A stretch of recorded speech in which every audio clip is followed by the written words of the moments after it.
মৰমৰ ছাত্ৰ ছাত্ৰীসকল, এতিয়া মই আলোচনা কৰিম তোমালোকৰ সন্মুখত দশমমান শ্ৰেণী অৰ্থাৎ ক্লাছ 10ৰ অসমীয়া পাঠ্যপুথিৰ পৰা চেপ্টাৰ 15 বিষাদ যোগ।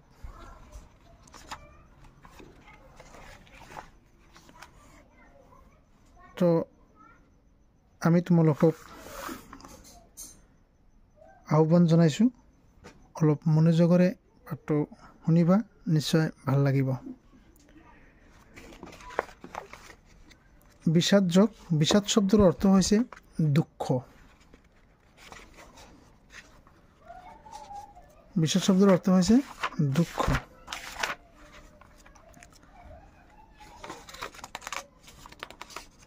এয়া বিষাদ যোগ। লিখক শ্ৰী ভট্টদেৱ। ইয়াতে কিছুমান ভাষাবিলাক অলপ ব্ৰজাৱলী ভাষা, তো এইবিলাক বুজাই দিবলৈ গ'লে অলপ টাইম বেছি লাগিব। আমি ডাইৰেক্ট পাঠভিত্তিক কুৱেশ্যনবিলাক আলোচনা কৰিবলৈ ওলাইছোঁ, তথাপিও কিছুমান কথা ইয়াতে অলপ নক'লে নহয়। যেনেকুৱা বিষাদ যোগ কথা গীতাৰ পৰা শ্ৰী ভট্টদেৱে এইটো অনুবাদ কৰিছে। জাষ্ট ইয়াতে কৈছে ধৃতৰাষ্ট্ৰৰ সঞ্জয়ত প্ৰশ্ন কৰন্ত। ধৃতৰাষ্ট্ৰ সঞ্জয়ক প্ৰশ্ন কৰিলে, সুধিলে, হে সঞ্জয়, মোৰ পুত্ৰ সব পাণ্ডপুত্ৰ সব ধৰ্মভূমি কুৰুক্ষেত্ৰত যুদ্ধ ইচাই মিলিত হোৱা কি কৰ্ম কৰিলা আত মোক কহা। ধৃতৰাষ্ট্ৰ সঞ্জয়ক প্ৰশ্ন কৰিলে, হে সঞ্জয়, মোৰ পুত্ৰসকল আৰু পাণ্ডৱৰ পুত্ৰসকল অৰ্থাৎ পঞ্চপাণ্ডৱসকল কুৰুক্ষেত্ৰত যুদ্ধত কি কৰিলে, কোনে কি কৰিলে, সেই সম্পৰ্কে ধৃতৰাষ্ট্ৰ সঞ্জয়ক প্ৰশ্ন কৰিলে।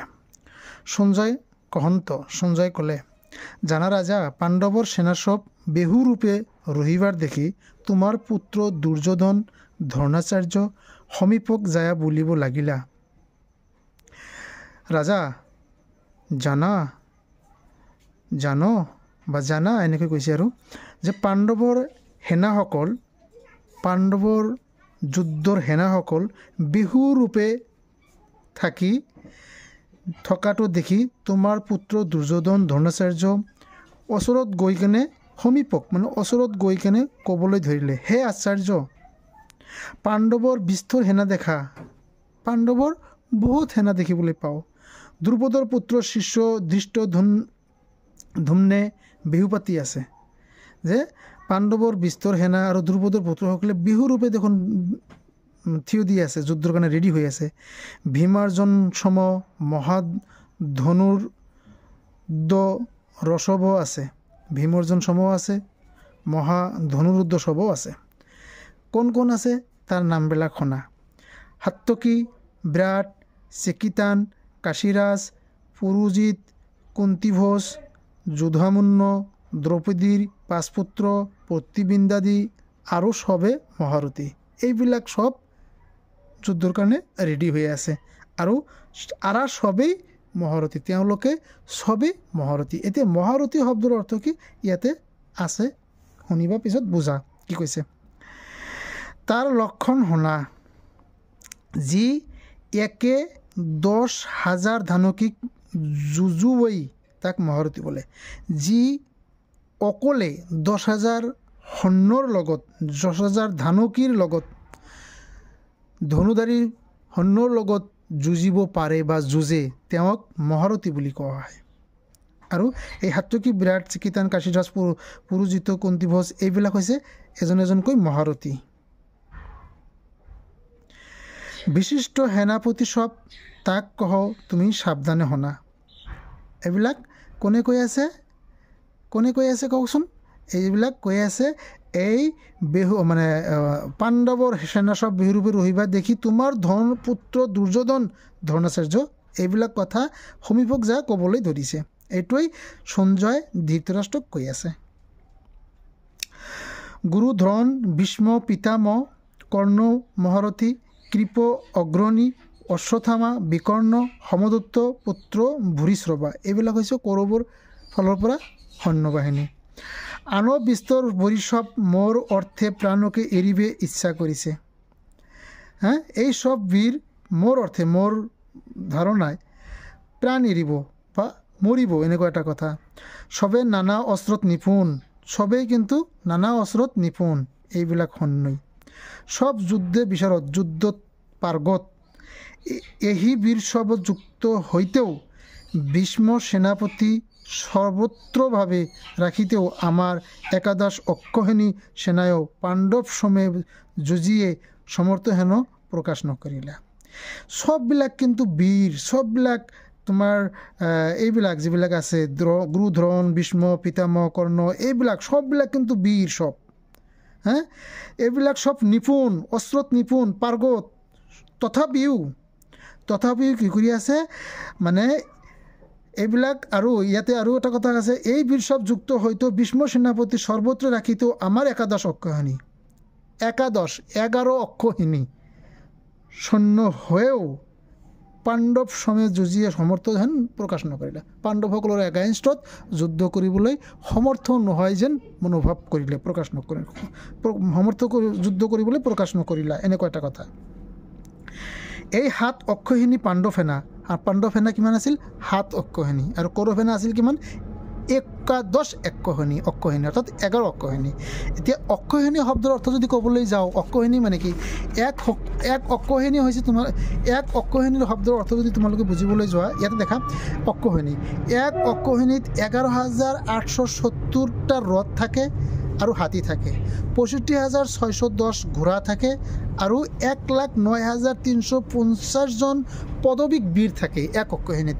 ঠিক তেনেকুৱা অক্ষহেনী 11টা অক্ষহেনী আছে কৌৰৱৰ সেনাপতিৰ কৌৰৱৰ সেনাপতিত বা কৌৰৱৰ সৈন্যবাহিনীত, আৰু মাত্ৰ 7 অক্ষহেনী আছে পাণ্ডৱৰ গ্ৰুপত, এনেকুৱা এটা কথা। তো তথাপিও কৌৰৱৰ সৈন্যসকলে মানে নোৱাৰিব এনেকুৱা এটা ভাৱ এইখন যুদ্ধৰ ক্ষেত্ৰত ফুটি উঠিছিল। দেখা ইয়াতে কি কৈছে, সুমুখে যুঁজিতে কেহ যেন পাছত প্ৰহাৰ নকৰে। ইয়াতে আৰু এটা পাহৰি গৈছোঁ, মানে লাইনটো এৰি গৈছোঁ। 7 অক্ষহেনী পাণ্ডৱ সেনা ভীম মাত্ৰ ৰখিতে হোৱা আমাক যুঁজিবে সমৰ্থ হেন প্ৰকাশ কৰিলে। এই 7 অক্ষহেনী পাণ্ডৱ সেনা হৈও, 7 অক্ষহেনী পাণ্ডৱ সেনা হৈও আমাৰ লগত, আমি 11 অক্ষহেনী, তথাপিও আমাৰ লগত যুঁজিবলৈ প্ৰকাশ কৰিলে। এইটো কোনে কৈ আছে? এই দুৰ্যোধন পুত্ৰ দ্ৰোণাচাৰ্যসকলে কৈছে, আৰু সেই কথাটোৱেই সঞ্জয়ে ধৃতৰাষ্ট্ৰক কৈ আছে। তথাপি দেখা ইয়াতে কি কৈছে লাষ্টত দেখা, এতেকে তোৰা সবে সাৱধানে যুদ্ধভূমিত থাকি ভীষ্মক ভালমতে ৰক্ষা কৰিবা।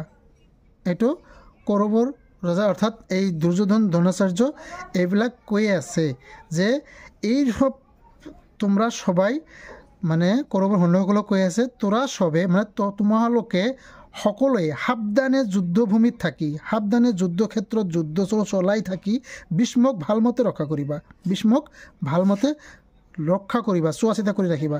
সুমুখে যুঁজিতে কেহ যেন পাছত প্ৰহাৰ নকৰে, কোনোৱে যাতে তেওঁক পাছৰ পৰা আঘাত কৰিব নোৱাৰে, এইটো তোমালোকে অলপ গাৰ্ড দি থাকিবা, এনেকুৱা কৈ আহিছে। ভীষ্মক জীৱনে আমাৰ জীৱন, ভীষ্মৰ জীৱনেই হৈছে আমাৰ জীৱন, এনেকৈ কৈছে। এমনে বহুমানযুক্ত বচন ৰাজাৰ শুনি মহাপ্ৰতাপী কুৰুবীৰ ভীষ্মে ৰাজাক হৰিশ কৰিতে সৰ্বপ্ৰাণীৰ ভয়ংকৰ সিংহ সদৃশ্য মহানাদ কৰিলা। এমন বাক্য কোৱাৰ লগে লগে ৰাজাৰ ধৃতৰাষ্ট্ৰৰ এইসব বাক্য কোৱাৰ লগে লগে বা কোৱাৰ পৰে কি কৰিলে, এই যে ভীষ্মে ৰাজাক হৰিশ কৰিতে সৰ্বপ্ৰাণীৰ ভয়ংকৰ সিংহ সদৃশ্য মহানাদ কৰিলা, সিংহ সদৃশ্য মহানাদ কৰিলা, উচ্চ কৰি শংখ বজাইলা। যুদ্ধ যুদ্ধ আৰম্ভণিৰ এটা শংখ বজালে, কোনে? সিংহ সদৃশ্য শংখ বজালে, গৰ্জন, সিংহৰ গৰ্জনৰ লগত তুলনা কৰিছে। এমনে সেনাপতি ভীষ্মৰ যুদ্ধ সব দেখি সকল ঠাইতে শংখ, ভেৰী, আনক, গমুক আদি নানা বাদ্যযন্ত্ৰ শব্দ হৈ উঠিল, মহাশব্দৰ এটা আৱিৰ্ভাৱ হ'ল, মহাশব্দ হ'বলৈ ধৰিলে, মহাশব্দৰ প্ৰকট এটা হ'ল, এনেকুৱা এটা কথা। আবে পাণ্ডৱৰ যুদ্ধ সব শুনা, আর পাণ্ডবের যুদ্ধক্ষেত্রের বিষয়ে কই আছো তুমি শুনা কোনে কৈ আছে সঞ্জয় ধৃতরাষ্ট্র কৈ আছে শুক্ল বর্ণ চারি হয় মহারথত উঠি কৃষ্ণ অর্জুনে দিব্যা শঙ্খ বাইলা তার নাম শুনা শুক্ল মানে বগা শুক্ল বর্ণ এটা রথ চারিখন রথ মানে বোজাত মানে চাৰিটা ঘোঁৰাৰ বগা ঘোঁৰাৰ লৈ কেনে এটা ৰথ বনাইছিল যি ৰথত অৰ্জুন আৰু কৃষ্ণই আছিল হিচাপে কৃষ্ণই সাৰথী হিচাপে আছিল আৰু অৰ্জুনে তাতে গৈছিল এই সেইখন ৰথত উঠি গৈছিল কৃষ্ণ অৰ্জুনে দৈব্য শঙ্খ বাইলা তাৰ নাম শুনা কৃষ্ণ কি শঙ্খ বজাইছিল সেইটো শুনা ধৃতরাষ্ট্রক সঞ্জয় কৈ আছে কৃষ্ণে 5 জন্য শঙ্খ ফুঙ্কিলা শ্রীকৃষ্ণই 5 জন্য শঙ্খ ফুকিলা মৰমৰ ছাত্ৰ ছাত্ৰীসকল ইয়াতে মনত ৰাখিবা এনেকৈ শৰ্ট কোৱেশ্চন আহে কৃষ্ণ কি শঙ্খ বজাইছিল অৰ্জুনে কি শঙ্খ বজাইছিল যুধিষ্ঠিৰে কি শঙ্খ বজাইছিল এইবিলাক এনসাৰ ইয়াৰ পৰা তোমালোকে লিখিব পাৰিবা মনোযোগ দি শুনা কি কৈছে কৃষ্ণে 5 জন্য শঙ্খ ফুঙ্কিলা অৰ্জুনে দেৱদত্ত শঙ্খ ফুকিলা পণ্ড্ৰুক নাম মহাশঙ্খ ভীমে ফুঙ্কিলা অনন্ত নাম মহাশঙ্খ যুধিষ্ঠিৰে বজাইলা নকুল সৌঘোষ নামে শঙ্খ বাইলা সহদেৱে মণিপুষ্পক ধ্বনি কৰিলা ইয়াৰ উপৰিও কাশীৰাজ সাত্যকী ধৃতধুম্ন বিৰাট দ্ৰুপদ দ্ৰৌপদীৰ 5 পুত্ৰ সুব্ৰতাৰ মণিপুষ্পক ধ্বনি এইবিলাক বিভিন্ন ধৰণে শঙ্খ বিভিন্নজনে বজাইলা কাশীৰাজ সাত্যকী ধৃষ্টদুম্ন বিৰাট দ্ৰৌপদীৰ 5 পুত্ৰ অসুবাৰ এইবিলাকে কি কৰিলে পুত্ৰ অভিমন্যু আৰা সবেই পৃথকে পৃথকে শঙ্খ বজালে এই শঙ্খর মহাশব্দ আকাশ পৃথিবী সমে 10 দিশ পুরী কৌরব সৈন্যর মহাভয় জন্মাইলা পাণ্ডৱৰ এইবিলাক শঙ্খ মহাশব্দ প্ৰকট হ'ল আৰু যি মহাশব্দই কি কৰিলে কৌৰৱৰ সৈন্যসকলক মহাভয় কি কৰিলে জন্মাইলা মহাভয় জন্ম হৈছিল এইবিলাক শব্দ শুনি কৌৰৱৰ সৈন্যসকলৰ ভয়ত কঁপিবলৈ ধৰিছিল হৃদয় বিদাৰ কৰিলা হৃদয়টো কঁপিবলৈ ধৰিছিল এনেকুৱা কথা পাছে কপিধ্বজ অৰ্জুনে কৌৰৱ সৈন্যক যুদ্ধ সম্মুখ দেখি অস্ত্ৰ বৃষ্টিয়ে পুৰিব লাগিলা ইয়াত কপিধ্বজ অৰ্জুনক বুলি কৈছে কপিধ্বজ অৰ্জুন তো কপিধ্বজ বুলি কাক কোৱা হৈছিল প্ৰশ্ন যদি হয় ইয়াতে ক'ব লাগিব কপিধ্বজ বুলি অৰ্জুনক কোৱা হৈছিল কাৰণ কপি শব্দৰ অৰ্থ হৈছে তোমাৰ বান্দৰৰ ছবি আৰু ধ্বজ শব্দৰ অৰ্থ হৈছে পতাকা অৰ্থাৎ পতাকাত বান্দৰৰ ছবি আছিল আৰু যি পতাকাটো অৰ্জুনৰ লগত আছিল সেইকাৰণে অৰ্জুনক কপিধ্বজ বুলি কোৱা হৈছিল হ'ব তাৰপিছত গাণ্ডীৱ ধনু ধৰি ঋষিকেশ ভগৱন্তক এই বাক্য বুলিলা হে অচ্যুত তেতিয়া এই কপিধ্বজ অৰ্জুনে গাণ্ডীৱ ধনু ধৰি ঋষিকেশ ভগৱন্তক যাৰ হাতত গাণ্ডীৱ ধনুষ আছিল কাৰ হাতত আছিল অৰ্জুনৰ হাতত এই অৰ্জুনে কি কৰিলে শ্ৰীকৃষ্ণক ক'লে হে অচ্যুত শ্ৰীকৃষ্ণ অৰ্জুনৰ ৰথৰ সাৰথী আছিল ঠিক আছে শ্ৰীকৃষ্ণক অৰ্জুনে ক'লে হে অচ্যুত এই উভয় সেনাৰ মধ্যত মোৰ ৰথক ৰাখিও এই দুই দলেৰ কৌৰৱ দল আৰু পাণ্ডৱৰ দলৰ দুটা গ্ৰুপৰ মাজত মোৰ ৰথটো ৰাখিবা যাৱে যুৱন্তা বীৰ সবক চাওঁ আমি দুয়ো পক্ষৰ বীৰসকলক দেখিম বুলিবা তুমি যুস্তাংশে যুদ্ধ চোৱা নাহ তাত শুনা মই কাৰ সমে যুদ্ধ কৰিম মই কাৰ লগত যুদ্ধ কৰিম অৰ্থাৎ দুই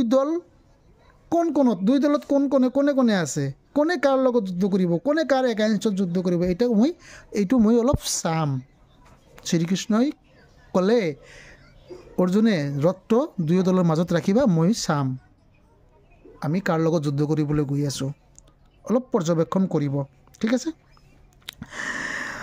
দুৰ্বুদ্ধি দুৰ্যোধনৰ প্ৰীতি কৰিবাক ইচ্ছাই যি বীৰ সব আসি আছে তাৰাক চাওঁ দুয়ো দলৰ বীৰবিলাকক চাম তাও দুই সেনাৰ মাধ্যম ৰথক ৰাখিবা কৃষ্ণ কৈ আছে দুই সেনাৰ মাজত ৰথটো ৰাখিবা এইবিলাক মই পৰ্যবেক্ষণ কৰিম সঞ্জয় ক'লে জানা ৰাজা আকৌ কৈ আছে অৰ্জুনৰ এই বাক্য শুনি শ্ৰীকৃষ্ণসকল ৰাজ্যৰ মধ্যত ভীষ্ম দ্ৰোণ সন্মুখত ৰথক ৰাখি বুলিব লাগিলা অৰ্জুনৰ এই কথা শুনাৰ লগে লগে বা অৰ্জুনৰ এই অৰ্ডাৰটো শুনাৰ লগে লগে শ্ৰীকৃষ্ণই কি কৰিলে দুয়ো দলৰ মাজত ৰথটো ৰখালে আৰু ক'লে যে দেখা হে পাৰ্থ অৰ্জুনক ক'লে, কোনে ক'লে? শ্ৰীকৃষ্ণই।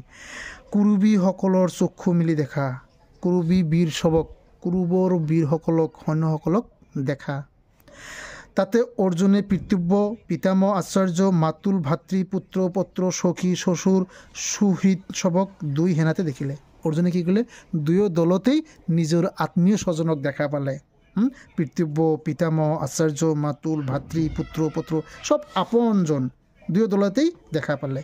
সেই সকল বন্ধু সব যুদ্ধক ইছাই সন্মুখে থাকিবার দেখি আৰু এইটো দেখি, এই চিনাৰীটো দেখি, এই দৃশ্য দেখি পৰম কৃপাই ব্যপ্ত হোৱা মহাদুখে শ্ৰীকৃষ্ণক পৰিলা। অৰ্জুনে মহাদুখে শ্ৰীকৃষ্ণক ক'বলৈ ধৰিলে, হে কৃষ্ণ, এই জ্ঞাতি সব যুঁজিতে ইচ্ছাই যুদ্ধত উপস্থিত দেখি মোৰ কৰ চৰণাদি ভাগি যায়, মুখ শুকায়, শৰীৰো কাম্পে, ৰম শিহৰয়, দেখা গাণ্ডীৱ ধনু হাতৰ খচি পৰে, চৰ্মতাপ কৰে। শ্ৰীকৃষ্ণই ক'লে, অৰ্জুনে ক'লে, এই সব কাণ্ড দেখি, এই ঘটনাটো দেখি দুয়ো পক্ষে নিজৰেই মানুহ, দুয়ো পক্ষে সব আত্মীয় স্বজন, কোনে কাৰ লগত যুদ্ধ কৰি আছোঁ, এই চিনেৰীটো দেখি মোৰ মুখ শুকাই গৈ আছে, মোৰ গাণ্ডীৱ ধনুটো হাতৰ পৰা খহি পৰি আছে, এনেকুৱা মানে অৱশ হৈ আছে, গা কাঁপি আছে, এনেকৈ শ্ৰীকৃষ্ণই কৈ আছে অৰ্জুনে। আচক যুঁজিবে আগত ৰহিবে নপৰো, মন মহাভ্ৰম হয়, বিমংগল সব দেখো। এইবোৰ দেখি মোৰ মনত ভয় হৈ আছে, মই ৰহিব নোৱাৰো হৈছোঁ, থাকিব নোৱাৰিছোঁ, বিমংগল হ'ব দেখি আছোঁ, যে কি হৈ আছে, বিমংগল হ'ব এনেকৈ দেখি আছোঁ। ওপৰত শগুন ফুৰে, ওপৰত শগুনবিলাক মানুহ মৰিলে যেনেকৈ গৰু মৰিলে বা মানুহ মৰিলে শগুনে যিবা আগতীয়াকৈ গম পায়, ঠিক এনেকুৱা এটা কাণ্ড হ'ব, যুদ্ধক্ষেত্ৰ হ'ব, ৰণক্ষেত্ৰ হ'ব, মানুহ মৰিব, শগুন ওপৰে ঘূৰি আছে, এনেকুৱা এটা দৃশ্য তেওঁ প্ৰকাশ কৰিছে। শ্ৰীগাল আৰাভ কৰে, যুদ্ধত স্বজন বধে কিছু ফলক নেদেখোঁ, বিজয়ক আকাংক্ষা নকৰোঁ, ৰাজ্যক ইচ্ছাই নাই, সুখক নাবাঞ্চো। যুদ্ধত স্বজন বধে, যুদ্ধত কি হ'ব, স্বজন মৰিব, আত্মীয় মৰিব, নিজৰ মানুহ মৰিব, এছাড়া ইয়াতকৈ বেলেগ নেদেখোঁ, বিজয়কো আকাংক্ষা নকৰোঁ, এনেকুৱা বিজয় আমি নাচাওঁ, নিবিচাৰোঁ, ৰাজ্যক ইচ্ছা নকৰোঁ, ৰাজ্য জয় কৰিবলৈ মোৰ আৰু ইচ্ছা নাই, সুখক নাবাঞ্চো, এনেকুৱা সুখ আমি নিবিচাৰোঁ। হে গোবিন্দ, আমাৰ ৰাজ্য ভোগত কিবা প্ৰয়োজন?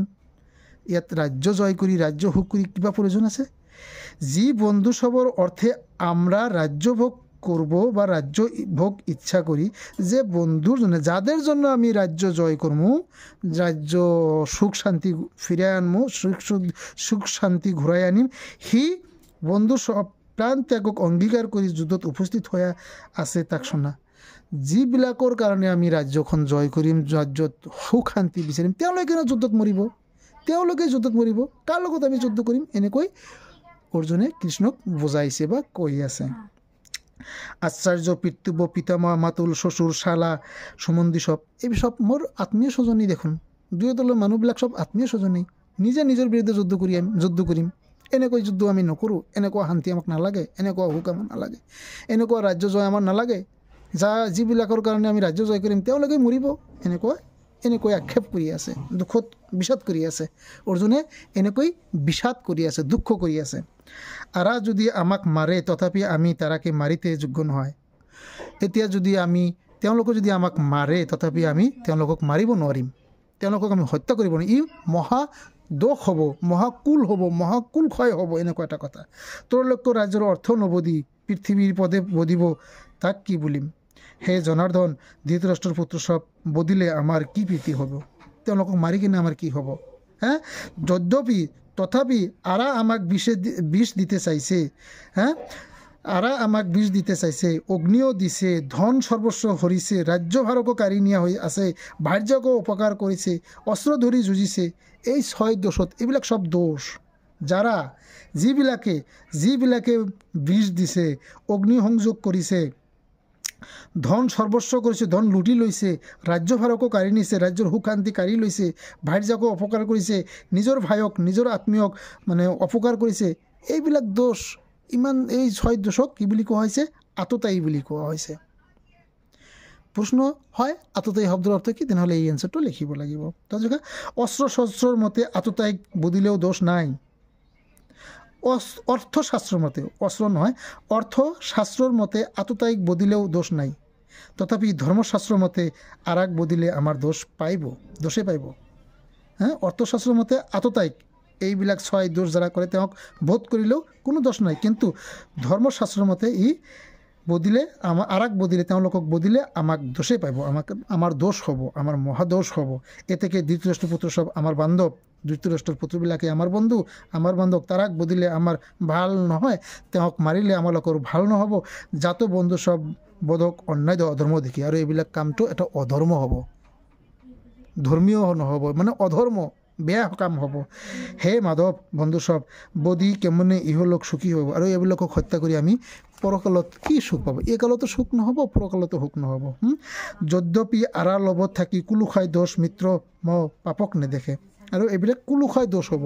কুলুখাই দোষ কেনেকুৱা সেইটো পিছত আমি পাম, তথাপি আগবাঢ়ি গৈ আছোঁ। দেখা কি কৈছে, তথাপি আমি সেই দোষ দেখি কেনে পাপত নিবিদ্ধ নাইব, আৱে সেই দোষক শুনা। কুলুখাই দোষ হৈছে, কুলুখাই হইল কুল ধৰ্ম নষ্ট হইবে, কুলুখাই হইলে কুল ধৰ্ম নষ্ট হবে।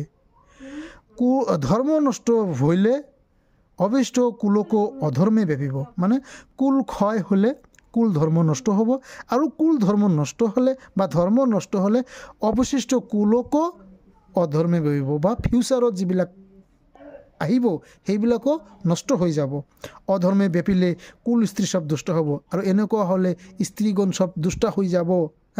স্ত্ৰী দুষ্ট হ'লে বৰ্ণসংকৰ হ'ব, আৰু স্ত্ৰী দুষ্ট হ'লে বৰ্ণসংকৰ হ'ব। মানে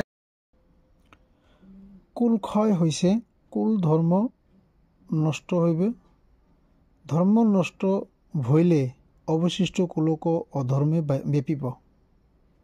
অধৰ্ম ব্যাপিলে কুল স্ত্ৰী সব দুষ্ট হইব, স্ত্ৰী দুষ্ট হলে বৰ্ণসংকৰ হইব, কুল নৰগতি হইব। তেৱে পিতৃ সব লুপ্তপিণ্ড জলাঞ্জলিহীন হইয়া পৰিব। ইয়াৰ অৰ্থ হৈছে কুল ক্ষয় দোষ, কুল ক্ষয় হইলে কুল ধৰ্ম নষ্ট হ'ব, ধৰ্ম নষ্ট হলে অৱশিষ্ট কুলকো অধৰ্মে ব্যাপিব, মানে ফিউচাৰ যিবিলাক আহিব, যিবিলাক ফিউচাৰ মানে যিবিলাক ল'ৰা ছোৱালী আহিব, ল'ৰা ছোৱালী আহিব, এনেকৈ যিবিলাক আহিব সেইবিলাক অধৰ্মে পৰিব। অধৰ্মে ব্যাপিলে কুল স্ত্ৰী সব দুষ্ট হ'ব, আৰু অধৰ্মে যদি বিয়পি পৰে তেনেহ'লে কুল স্ত্ৰী সব, কুলৰ যিবিলাক স্ত্ৰী আছে, মাইকী মানুহ আছে, সববিলাক দুষ্ট হৈ যাব, আৰু তেনেহ'লে বৰ্ণসংকৰ হ'ব। বৰ্ণসংকৰ মানে মানে মানে কি পিতৃ নোহোৱা সন্তানৰ জন্ম দিব, এনেকুৱা এটা জীৱ জন্তুৰ নিচিনা এটা পৰিৱেশৰ সৃষ্টি হৈ যাব, এনেকুৱা ক'বলৈ চেষ্টা কৰিছে। অৱশিষ্ট কুলকো অধৰ্মে ভাবিব, এনেকুৱা কথা। তো যি হওক দেখা, বৰ্ণসংকৰ হ'ব, কুল নৰগতি হ'ব, তেনেহ'লে সম্পূৰ্ণ কুলটোই নৰকত বাস কৰিব, জাহান্নামত যাব, এনেকুৱা এটা কথা। নৰকত বাস কৰিব। তেৱে পিতৃ সব লুপ্তপিণ্ড জলাঞ্জলিহীন হৈয়া পৰিব, আৰু পিতৃপুৰুষবিলাক মৰিলেও দাহ কৰিবলৈ মানুহ নাথাকিব, জলপিণ্ড দিবলৈ মানুহ নাথাকিব, অগ্নিসংযোগ কৰিবলৈ মানুহ নাথাকিব, এনেকুৱা এটা কৈছে। আৰু এই দোষ হ'লে সবে জাতি ধৰ্ম, কুল ধৰ্ম, বৰ্ণশ্ৰম ধৰ্ম নষ্ট হৈয়া মানৱ সব নৰকত বাস কৰিব, আৰু এনেকুৱা হ'লে সব মানৱ জাতি নৰকত বসবাস কৰিব। তাক আমি শ্ৰুতিত শুনিছি, যিটো আমি শুনিছোঁ। কি কষ্ট, মহাপাপ কৰিতে আমি নিশ্চয় কৰিলোঁ, আৰু এনেকুৱা পাপ কৰিবলৈ আমি যুদ্ধক্ষেত্ৰত আহিছোঁ, এনেকুৱা এটা কথা। ৰাজ্য সুখ লোভে স্বজন বদিতে আমি উদ্ধত হ'লোঁ, আৰু ৰাজ্য জয় কৰাৰ কাৰণে, ৰাজ্য সুখ কৰাৰ কাৰণে আমি স্বজন বদিতে, আমি নিজা মানুহবিলাক হত্যা কৰিবলৈ উদ্যত হ'লোঁ, মানে আগবাঢ়ি আহিলোঁ, এনেকুৱা এটা কথা। এমনে মহাপাপ কৰি মৰিবে নিশ্চয়, কৰন্ত মই অস্ত্ৰ নধৰি মনে ৰহ, আৰু এনে মহাপাপ কৰি মৰিবে নিশ্চয়, কৰন্ত মই অস্ত্ৰ নধৰি মনে ৰহ, আৰু এনেকৈ মানে পাপ কৰাতকৈ মই মনে মনে থাকি অস্ত্ৰ নধৰাকৈ মৌনতা অৱলম্বন কৰাটোৱে বেষ্ট হ'ব, এনেকুৱা কথা ক'বলৈ চেষ্টা কৰিছে। তবে দুৰ্যোধনাদি যদি অস্ত্ৰ ধৰি মোক বধে, আৰু এনেকৈ হৈ থাকোঁতেও যদি দুৰ্যোধনাদি মানে কৌৰৱৰ সৈন্যসকল যদি আহি মোক বধ কৰে, হত্যাও কৰে, তবে মোৰ মহাপ্ৰিয় হ'ব, তাও আমাৰ কাৰণে ভাল হ'ব। অৰ্জুনে কৈ আছে এইবিলাক কথা। জাত পাপ নিসিজিব, তথাপিও আমি পাপত লিপ্ত নহ'ব, এনেকুৱা কৈছে। ঠিক আছে। সঞ্জয় কহন্ত, সঞ্জয় আকৌ কৈ আছে, জানা ৰাজা, যুদ্ধৰ সন্মুখত অৰ্জুনে এই বাক্য বুলি ধনুষৰ এৰি কম্পিত হইলা, ৰথৰ ওপৰত বসিলা। জানা ৰাজা, অৰ্জুনে এই সব কথা কৈ ৰথৰ ওপৰতেই নীৰৱ হৈ বহি পৰিল, ডলি পৰাৰ নিচিনাকৈ ডলি পৰিল, কম্পিত হইলা মানে কাঁপি কাঁপি পৰিল, আৰু নিজৰ যিটো দাণ্ডীপ ধনু আছে সেইবিলাক মানে এৰি কম্পিত হইলা, ৰথৰ ওপৰত বসিলা, কম্পিত হোৱা অৱশ হোৱা ৰথৰ ওপৰত বহি পৰিছিল। এইটো হৈছে পাঠটোৰ মেইন কথা। ঠিক আছে। এতিয়া শ্ৰী ভট্টদেৱৰ বিষয়ে যদি আমি ক'বলৈ যাওঁ, ইয়াৰ পৰা কিছুমান কথা আছে, যেনেকুৱা শ্ৰী ভট্টদেৱৰ জন্ম ক'ত হৈছিল, বা শ্ৰী ভট্টদেৱৰ সম্পূৰ্ণ নাম কি, যেনেকুৱা শ্ৰী ভট্টদেৱৰ সম্পূৰ্ণ নাম বৈকুণ্ঠনাথ ভট্টদেৱ ভট্টাচাৰ্য। শ্ৰী বৈকুণ্ঠদেৱ অসমীয়া গদ্যৰ প্ৰথম আছিল, তেওঁ মানে অসমীয়া গদ্য প্ৰথম ৰচনা কৰিছিল, এনেকুৱা কথা বুজিছা। এইবিলাক হৈছে ইম্পৰ্টেণ্ট কুৱেশ্যন, আৰু কিছুমান কথাও ইয়াতে আছে, সেইবিলাক আমি নেক্সট ভিডিঅ'ত, অৰ্থাৎ এই বিখ্যাত যোগৰ নেক্সট পাৰ্ট ভিডিঅ' এটা মই তোমালোকক আগবঢ়াম। সেইটো ভিডিঅ'ত পাঠভিত্তিক কুৱেশ্যনবিলাকো থাকিব, ইনচাইট কুৱেশ্যনবিলাকো থাকিব। তোমালোকে সেইখন ভিডিঅ' চাই কিনি নিশ্চয় উপকৃত হ'বা, চাই থাকিবা। ধন্যবাদ। অ'কে।